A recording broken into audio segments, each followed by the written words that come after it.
मोदी सरकार के वक्फ कानून पर ममता बनर्जी का यूटर्न, भड़के मुस्लिम मंत्री।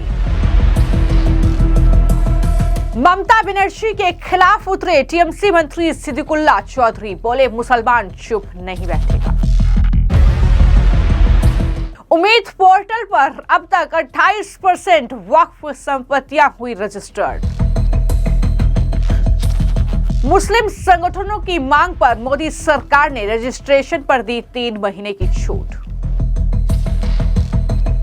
पश्चिम बंगाल सरकार ने वक्फ संशोधन कानून लागू होने के 7 महीने के बाद इसे अब पश्चिम बंगाल में लागू करने का ऐलान कर दिया है। यानी एक तरीके से मोदी सरकार के वक्फ कानून पर अब ममता बनर्जी ने यू टर्न ले लिया है। और जैसा कि मैंने कहा कि वक्फ संपत्ति दर्ज करने की एक डेडलाइन जो है वो तय की गई थी 6 महीने की, वो आज खत्म हो रही है, जिससे पश्चिम बंगाल में वक्फ संशोधन कानून लागू करने के ममता बनर्जी के ऐलान पर अब सवाल उठ रहे हैं।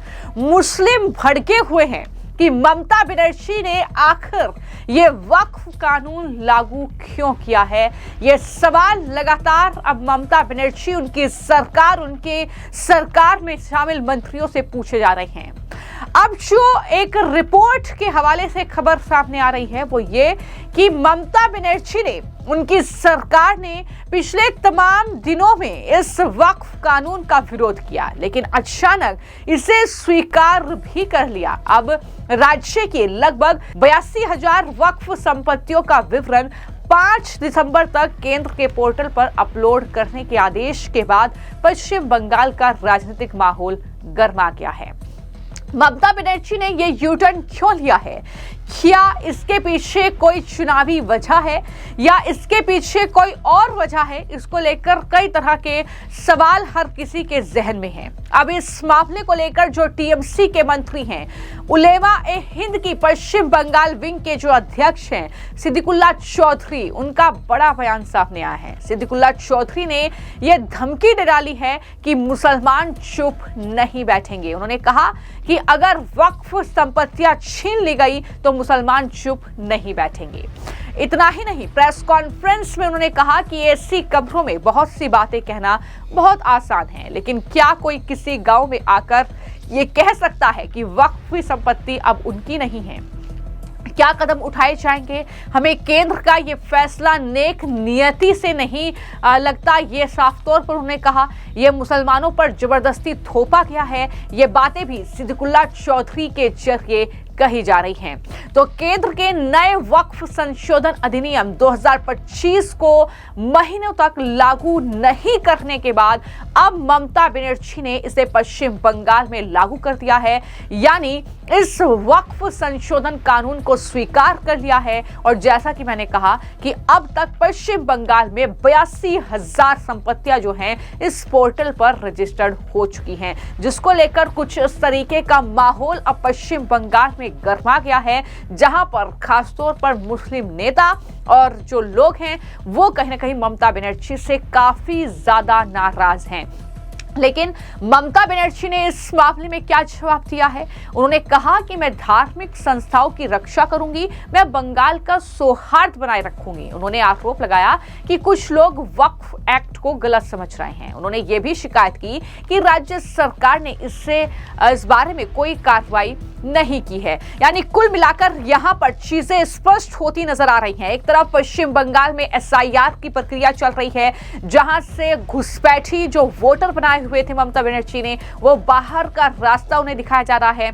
जहां पर ममता बनर्जी को अभी अंदेशा हो रहा है कि चुनाव आने वाले हैं, तो ऐसे में हर वर्ग को लेकर साथ चलने का अब वक्त आ गया है, क्योंकि सिर्फ एक वर्ग विशेष के वोट बैंक से अब काम नहीं चलने वाला है। इसलिए अब ममता बनर्जी सौहार्द की बात कर रही हैं। इसलिए ममता बनर्जी ये कह रही हैं कि मैं धार्मिक संस्थाओं की रक्षा करूंगी। तो ममता बनर्जी का ये यू टर्न जाहिर तौर पर उसके पीछे भी एक बड़ी राजनीतिक चाल ममता बनर्जी की इसमें नजर आती है।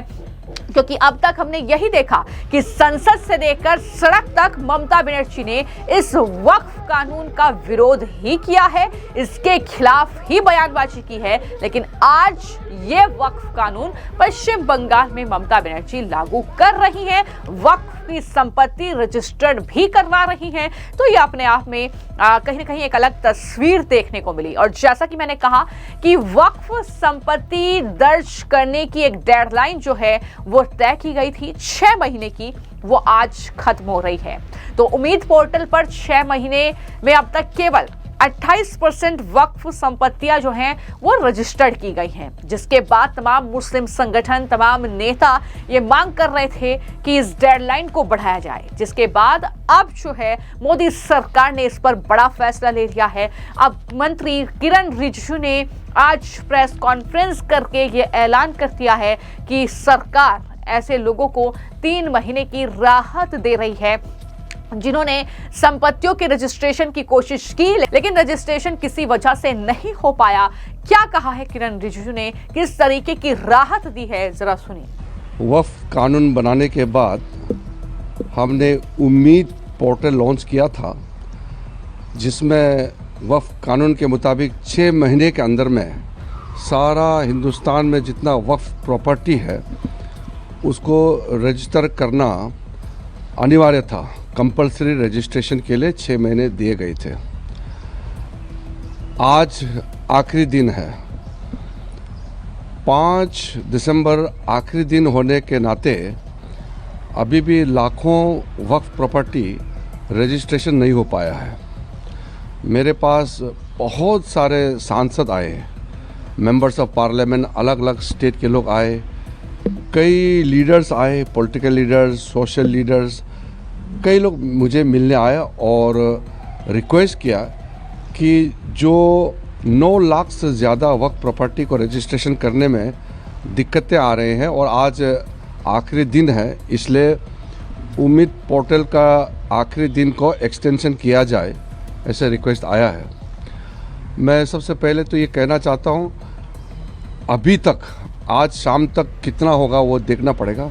अभी तक 1,51,000 वक्फ प्रॉपर्टी का रजिस्ट्रेशन हो चुके हैं। 1,51,000 से ज़्यादा वक्फ प्रॉपर्टी उम्मीद पोर्टल में रजिस्ट्रेशन हो चुके हैं। और कुछ स्टेट है जो अच्छा परफॉर्मेंस किया है, जैसे कर्नाटका है। कर्नाटका में 50,800 वक्फ प्रॉपर्टी उम्मीद पोर्टल में रजिस्ट्रेशन किया है। और पंजाब भी अच्छा किया है, जम्मू कश्मीर का भी अच्छा है, और कुछ स्टेट्स का और अच्छा हुआ है। कई बड़े स्टेट है जिसमें रजिस्ट्रेशन ठीक से नहीं हो पाया है। मुझे बताया गया कि कुछ जगह में उम्मीद पोर्टल स्लो चल रहा था या कुछ लोगों के पास डॉक्यूमेंट्स का कमी होगी, लेकिन क्योंकि सब लोग ने रिक्वेस्ट किया है तो मैं एक आश्वासन देना चाहता हूं कि जितने भी मुतावलीस के माध्यम से उम्मीद पोर्टल में अपलोड करने के लिए जो कोशिश किया, पोर्टल में रजिस्ट्रेशन नहीं हो पाया, उनको मैं आश्वासन देना चाहता हूं कि हम आगे आपके लिए रास्ता खोलेंगे और 3 महीने तक हम कोई कठोर कदम नहीं उठाएंगे, कोई पेनल्टी नहीं लगाएंगे, हम कोई जुर्माना नहीं लगाएंगे। 3 महीने के समय में जितने भी वक्फ प्रॉपर्टी से मुतावलीस के जो अधीन है वो रजिस्ट्रेशन करा लीजिए। और जो लोग रजिस्ट्रेशन नहीं कर पाया अभी तक, किसी कारण से पोर्टल में नहीं आ पाया, वो ट्राइब्यूनल के पास जाना चाहिए। सुप्रीम कोर्ट ने वक्फ प्रॉपर्टी को लेकर के जो टिप्पणी की है, डायरेक्शन दिया है, वो बहुत साफ है कि 6 महीने का एक्सटेंशन को सुप्रीम कोर्ट ने मना किया है कि वो फर्दर एक्सटेंशन नहीं देंगे। और ट्राइब्यूनल के पास में अधिकार है कि अगर आपके पास में रजिस्ट्रेशन नहीं हो पाने का कोई कारण है तो ट्राइब्यूनल आपका तारीख को 6 महीने और बढ़ा सकते हैं, जो डेडलाइन है 6 महीने बढ़ा सकते हैं। तो मैं 2 चीज़ कहना चाहता हूं, जो हमारा उम्मीद पोर्टल में कोशिश किया है अपलोड करने का, किसी कारण से नहीं हो पाया, हम उनके लिए 3 महीने तक कोई जुर्माना, कोई पेनल्टी, कोई कठोर कदम नहीं उठाएंगे, क्योंकि हम चाहते हैं कि सबका हम मदद करें, सबका हम फैसिलिटेट करना चाहिए। हमने पहले से भी कहा है कि नरेंद्र मोदी जी का सरकार किसी को भी अगर तकलीफ़ होता है तो मदद देने के लिए हम तैयार है, लेकिन कुछ चीज़ें हैं जो कानून से बंधे हुए हैं। वक्फ संशोधन कानून पार्लियामेंट ने पारित किया है, तो ये हम सबको मानना है, इसलिए कानून में हम बदलाव नहीं कर सकते हैं। लेकिन जो अल्पसंख्यक मिनिस्ट्री है, मिनिस्ट्री ऑफ माइनॉरिटी अफेयर्स, जिसका जिम्मेदारी मेरे पास है, मैं आश्वासन देना चाहता हूं कि 3 महीने तक अगर आप आज तक भी और इस बीच में भी वक्फ पोर्टल में आप रजिस्ट्रेशन करके किसी कारण से डिले हो रहा है, तो हम उसके लिए छूट देंगे, उसके लिए हम मदद करेंगे और हम पेनल्टी नहीं लगाएंगे। लेकिन वक्फ प्रॉपर्टी को रजिस्ट्रेशन का जो एक्सटेंशन करने का पावर है वो वक्फ ट्राइब्यूनल के पास है। हर स्टेट में ट्राइब्यूनल बने हुए हैं और ट्राइब्यूनल में ज़रूर जाइए। हम भी अपने तरफ से कोई मदद दे सके तो हम देंगे और ट्राइब्यूनल ज़रूर आपका एक्सटेंशन करेंगे। केस बाय केस अगर किसी को कोई दिक्कत आता है तो मैं वक्फ बोर्ड को भी मैं रिक्वेस्ट करता हूं कि वो भी मदद करें, ताकि कोई भी मुतावाली अपना वक्फ प्रॉपर्टी को रजिस्ट्रेशन करने में उम्मीद पोर्टल पर कोई फर्दर भविष्य में तकलीफ़ ना हो, ये हम सुनिश्चित करना चाहते हैं। और मैं फिर से स्टेट गवर्नमेंट्स को भी मैं अपील करता हूं कि आप लोग भी सहायता करना चाहिए, क्योंकि शुरू में कुछ स्टेट गवर्नमेंट ने मदद नहीं किया, वक्फ प्रॉपर्टी को रजिस्ट्रेशन टाइमली करने के लिए प्रोत्साहित नहीं किया, अवेयरनेस नहीं कराया।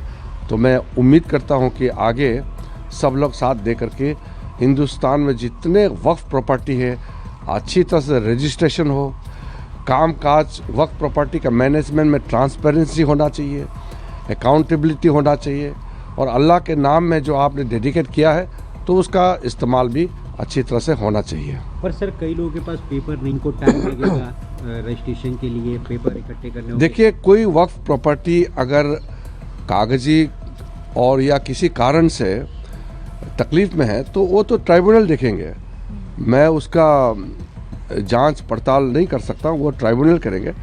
लेकिन वक्फ प्रॉपर्टी अगर सही में वक्फ प्रॉपर्टी है तो उसका तो डॉक्यूमेंट तो होगा, ठोस डॉक्यूमेंट होगा। इसीलिए वक्फ कानून लाया गया है कि प्रॉपर्टी का अच्छी तरह से मैनेजमेंट हो, एफिशिएंटली, ट्रांसपेरेंटली। इसी का मूल उद्देश्य ये है कि वक्फ प्रॉपर्टी को बेइस्तेमाल नहीं हो, अल्लाह के नाम में उसका अच्छा काम के लिए, वेलफेयर काम के लिए, गरीब मुसलमानों के लिए, महिलाओं के लिए, बच्चों के लिए, यतीम के लिए और मुसलमानों में जो पिछड़े हैं उनका काम आना चाहिए। यही हमारा मकसद है। Thank you. तो कहीं ना कहीं कुछ इस तरीके से जो है राहत एक तरीके से तमाम मुस्लिम संगठन जो मांग कर रहे थे, हालांकि सुप्रीम कोर्ट ने वो राहत उन्हें नहीं दी। सुप्रीम कोर्ट ने सीधे तौर पर डेडलाइन बढ़ाने से ही इनकार कर दिया था और ये कहा था कि इसकी जो डेडलाइन है वो नहीं बढ़ सकती है। यहाँ तक कि जो all India Muslim personal law board और साथ ही साथ जो ओवैसी जैसे लोगों की याचिकाएं थी उन्हें खारिज कर दिया गया था। लेकिन अब कहीं ना कहीं सरकार ने ही ये 3 महीने की राहत एक तरीके से दी है कि आप 3 महीने की और आपके पास टाइम है जब आप इन संपत्तियों को रजिस्टर्ड उम्मीद पोर्टल पर करा सकते हैं। लेकिन इसके बाद किस तरीके से जो है रजिस्ट्रेशन की प्रक्रिया आगे बढ़ेगी, क्योंकि अब तक सिर्फ कहा जा रहा है कि 30% संपत्तियों का ही रजिस्ट्रेशन हो पाया है, अभी भी 70% बाकी हैं। तो किस तरीके से सरकार की तैयारी है, हालांकि ये बड़ी राहत उन्होंने दी है। लेकिन सबसे हैरानी की बात यह है कि पश्चिम बंगाल में माहौल बदल रहा है। जो ममता बनर्जी अब तक वक्फ संशोधन कानून का विरोध कर रही थी, आज वो उसके समर्थन में आकर खड़ी हो गई हैं और इस तरीके से राज्य में उसे लागू भी कर दिया है। फिलहाल आपकी इस मामले को लेकर क्या राय है, हमें कमेंट बॉक्स में जरूर